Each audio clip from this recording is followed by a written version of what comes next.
So we've recognized the usefulness, perhaps, of these kinship diagrams, these kinship charts.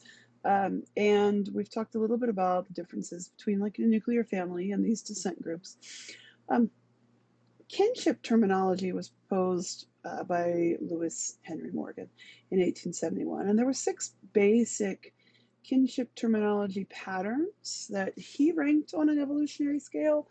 They're not necessarily um, like there's no better or worse way of naming families.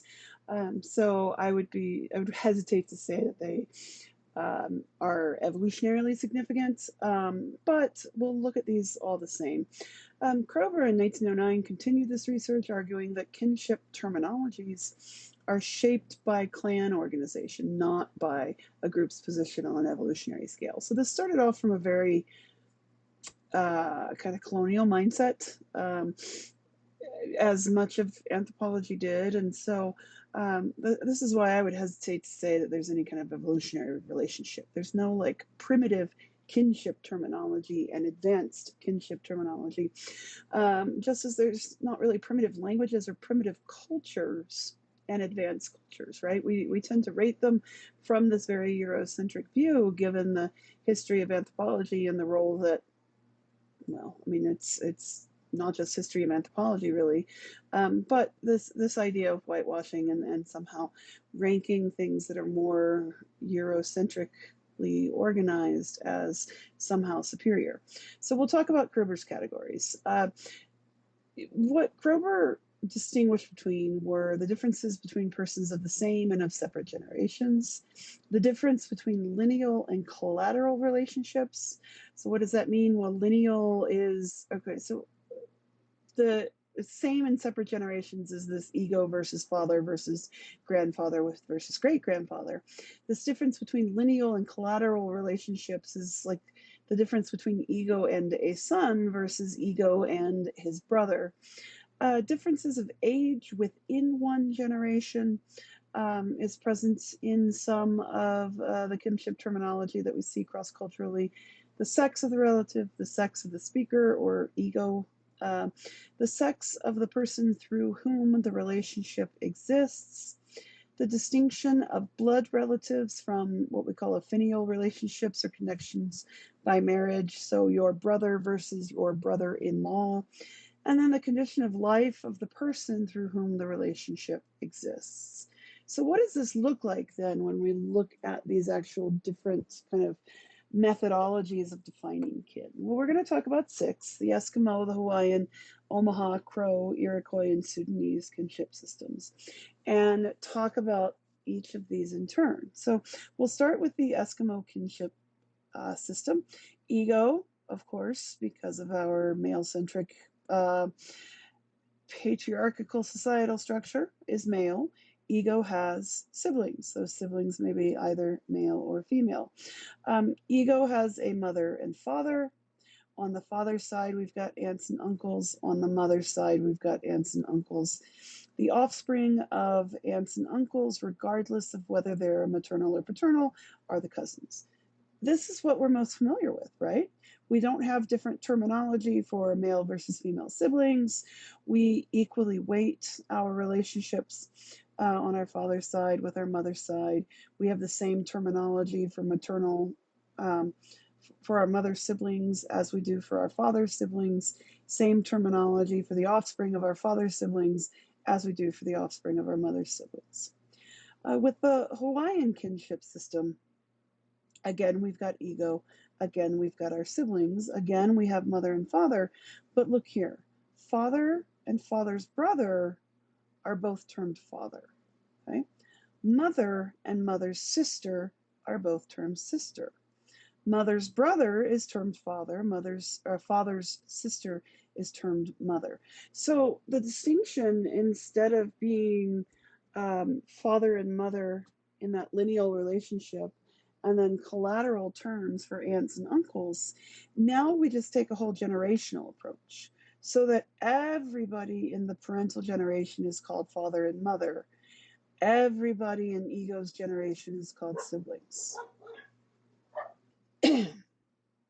The Omaha kinship system is similar with respect to father's brother also being father and mother's sister also being mother. But what we notice here is that mother's brother and father's sister have separate terms. So, what this means is that only father's brother's children and mother's sister's children are going to be considered in the sibling set. Okay, mother's brother's children are called mother's brother and mother, and then father's sister's children are called nephew and niece. According to the Crow kinship system, we've got father and mother, again, with father's brother being father, father's brother's children being siblings, mother's sister being mother, mother's sister's children being siblings. So this part here is similar to the Omaha kinship system.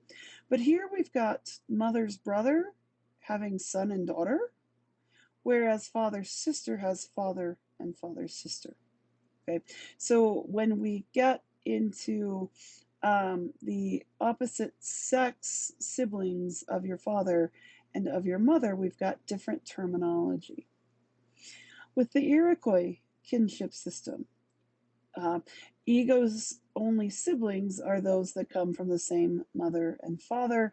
This Iroquois system is very akin to some distinctions that were carried back really or are prevalent in colonial Europe, and that is the distinction between parallel cousins and cross cousins. Parallel cousins are those born of your parents' same-sex sibling. So father's brother's children and mother's sister's children are considered parallel cousins. The children born to your parents' opposite sex sibling, so father's sister's children and mother's brother's children, are considered cross cousins. And this was really important in like monarchical Europe because parallel cousins were considered taboo or considered incestuous relationships, which we can see reflected here through the same terminology that your paternal uncle is also called father. Your maternal aunt is also called mother. So therefore, these parallel cousins would be considered incestuous, whereas the cross cousins were valid marriage partners. And so I'm sure that you've seen some of the memes that circulate around or the articles on like history.com and such that show the degree of intermarrying among European nobility and a lot of the genetically recessive conditions that offspring were born with. So, like the Habsburg nose and chin, the hemophilia and color blindness of like the Tsar's children in Russia, etc. These are due to marriage between close relatives. Also, just even the notion of blue bloods that comes from a genetically recessive disorder that makes the blood actually seem more of a bluish hue. And that has to do with this preference then for the marriages of cross cousins. So that Ego would marry his mother's brother's daughter. That was a way of keeping nobility, quote unquote, within the family line, right? Of keeping noble blood separate from more common individuals. And then lastly, the Sudanese kinship system. And I still can't get my cursor to catch up with me here. The Sudanese kinship system has, again, father and mother with their same sex siblings also being father and mother. It recognizes that cousins are considered siblings, but defines the cousins differently. So father's sisters type 1, father's brothers type 2, mother's sisters type 3, and mother's brothers type 4.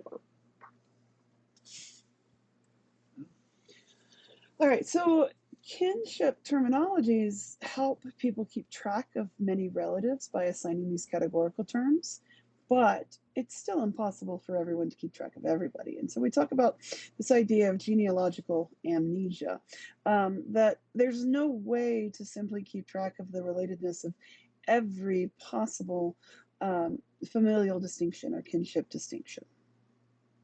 So, in that context, we tend to kind of condense terms. We tend to cast a wide umbrella, so to speak, over relatives within just a certain generation. All right, so one of the roles of families then is this role played in cooperative child rearing. And so between the 1930s and the 1950s, Margaret Mead studied how families raised children in several different cultures. She was part of a movement within cultural anthropology called the culture and personality movement, which assumed that how children's early rearing experiences shape his or her approach to the world, not only in childhood, but in adulthood as well. And so some of the specific distinctions that Margaret Mead was making was between parent reared and sibling reared, or between parent reared and child reared children. And particularly in these tribes that she came into contact with in like the Pacific region. So we're talking about Oceania, Polynesia, Melanesia, Micronesia, etc. That there were some really important distinctions or really important differences in the way that children were reared. And so coming out of this kind of Western idea of child rearing, right, it was mothers who raised their children. In many of these Pacific Islander cultures, it was older siblings who raised their younger siblings. And so this is what we talk about, sibling raised versus parent raised.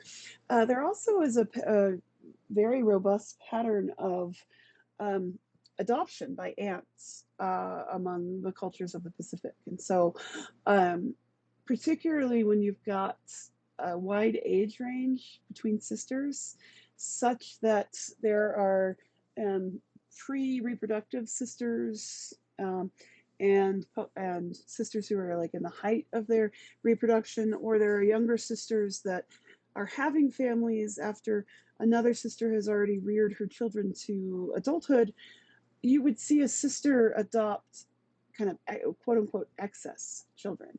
So that if I, as a reproductive age individual, had 6 children to take care of, and I had a sister who was in her 60s and had already done the bulk of her child rearing, she might adopt one or more of my children to help lessen the load, so to speak. Or, me at my 40s age, if I had a sister who was only 17 or 18, she might adopt 1 or 2 of my children to help lower the burden. All right, so Samoan approaches to child rearing involved children participating in work very early on in their lives. This is something that we maybe don't quite understand or are opposed to. In most cultures that were pre-state societies, and particularly pre-modern societies, there was child labor, right? Yes, children learn through play, but part of what children play at is adult social roles. And so children across cultures play house, for example. They play marriage. They play I'm the mommy, you're the baby kind of thing.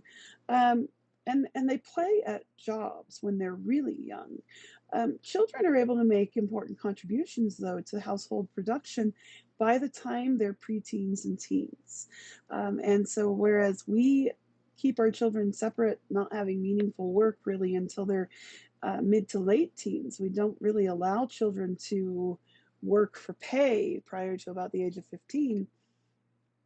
And even at 15, they have to have a worker's permit that their school has to sign off on.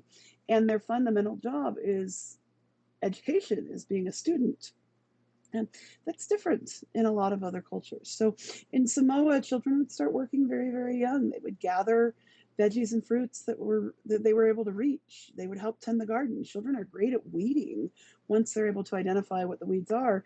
It's kind of easier than parents doing it because children are lower to the ground. So horticultural tribes, of which these Pacific Island groups were, there's a lot of functional, productive work that children can do. The other aspect of Samoan culture was that child's age doesn't dictate maturity or like age classifications. Rather, it was outward physical changes, such as those associated with puberty. And so, from the moment that girls went through puberty, they were expected then to be almost maternal in nature. So, whether that occurred at 17 or 12 didn't really matter. It wasn't age sets per se, it was outward measures of maturity sets. So that children who developed early, pubertally early, would be marriageable and would be having children at significantly earlier ages. Mead's cross-cultural research also included time spent on Manus Island, in New Guinea and Bali, and visual work on child rearing in India, France, Japan, and rural Canada. So a good broad cross-cultural comparison. Now, when we take this viewpoint, I know I keep coming back to this aspect of adaptive strategy and predicting cultural similarities, but that's because it's so robust. When we take a step back and look at cultural similarities due to adaptive strategies, we find that foragers are rather indulgent of their children. And so when we watched Nice Story of a Kung Woman, you saw that young children at least were playing, right? And liked to follow their mothers. There wasn't really work being done by, let's say, 8, 9, 10-year-old children. Once they hit puberty, once they were in their teens, it was very, very different. Horticultural groups, by contrast, children are doing a lot of work in the garden beside their mothers. And that has to do with the fact that it takes less time to master some of the horticultural production skills. So yeah, children aren't going to clear the field, slash and burn, and do all that heavy labor, but they are able to plant. They are able to weed to varying degrees. They're able to help water, depending on how heavy the vessel is they're carrying water with, right? Pastoral populations, children would be involved with tending and milking cattle. And then in agricultural populations, we see children certainly being used for farm labor. In the early ages of industrialism, children they worked in factory jobs. That's because a lot of the machinery, when it would break down and they needed to be able to get in there and fix it, they needed small bodies and small hands to be able to get in there. Of course, this resulted in a lot of child deaths due to accident. But children and women had a lot of factory positions early on. As we've moved to this post-industrial context that we live in now, we place such a premium on education, and it really, I mean, it pays off generally, in that you will earn more being a high school graduate than a high school dropout. You earn more being a college graduate than only a high school graduate, so on and so forth. So that more investment in education generally is associated with higher pay levels to a certain point. But this has removed children and critically adolescents from serving or fulfilling useful production, meaningful production roles. Rather, we expect our children to be in school for much of their first basically 20 years at least, if not longer. This is also associated then with, let's say the ennui or teen angst, because teens who have historically had very adult kind of social roles now are in this limbo where they're not considered adult enough to make decisions or have agency over their own actions, but not really considered child enough to not face consequences for those actions. So just something to keep in the back of your mind, that we can see a lot of important overlap between societies that practice that same method of producing their resources. Today, many anthropologists emphasize that parental investment of time and nurturing makes a difference in how much children aspire to achieve as adolescents and adults. Hunter-gatherers, though they're with their children a lot, or at least mothers are with their children a lot, it's not like reading stories, like the whole population will tell stories and such. But though there's proximity, there's not necessarily a lot of directed parenting. There's active parenting for sure, but aside from oral traditions and such, right? They're not sitting there reading to their children. Horticultural populations, the women are doing so much work that though there may be a lot of time that children spend in proximity to their mothers, again, it's not this active kind of nurturing investment of time in children. So these parenting styles carry over then even into modern class systems, right? It's highly educated families that have the money um, to read to their children, to put their children in enrichment programs, to provide quote unquote quality educational opportunities to their children. Lower income classes can't do that. We tend to frown upon people who leave children alone in contexts where they could get in trouble, right? Really to a point of extremism. The 80s kids, like I mean, I was born in the 70s, but grew up in the 80s. I mean, we were latchkey family, key the kids, right? Latch key kids is what we were called. Um, we were often left to our own devices as young as 6 or 7 years old. You'd get off the school bus, you'd walk home, you'd fix yourself a snack and plop yourself down in front of the TV until your parents got home after work. And that wasn't frowned upon. We were able to stay in the car while our parents ran errands. We were able to stay at the house while our parents ran errands, really from quite young ages. Whereas now, we've got these kind of artificial societal rules that kids can't stay home alone until they're 12. Um, and I mean, rightfully so in many contexts, but it's just a different um,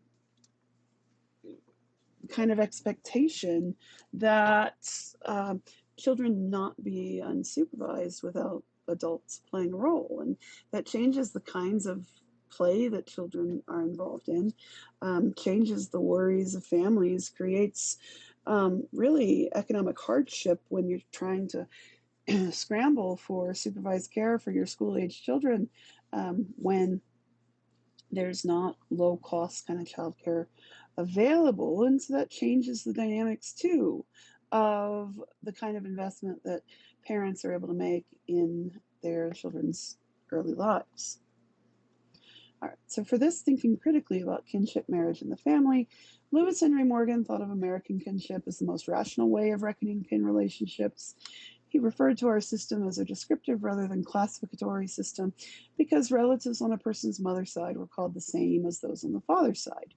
But in fact, these terms like aunt, uncle, and cousin group together very different kinds of relatives under the same label. So our system really is a classificatory system. Using your own family as an example, discuss how these terms are classificatory even if mother, father, son, and daughter are not. So I specifically want you to think about, there's this notion in New Mexico, which I love, of your aunties, right? Think critically here. Who specifically are your quote unquote aunties? We definitely have a preference towards maternal kin in America and really in New Mexico, right?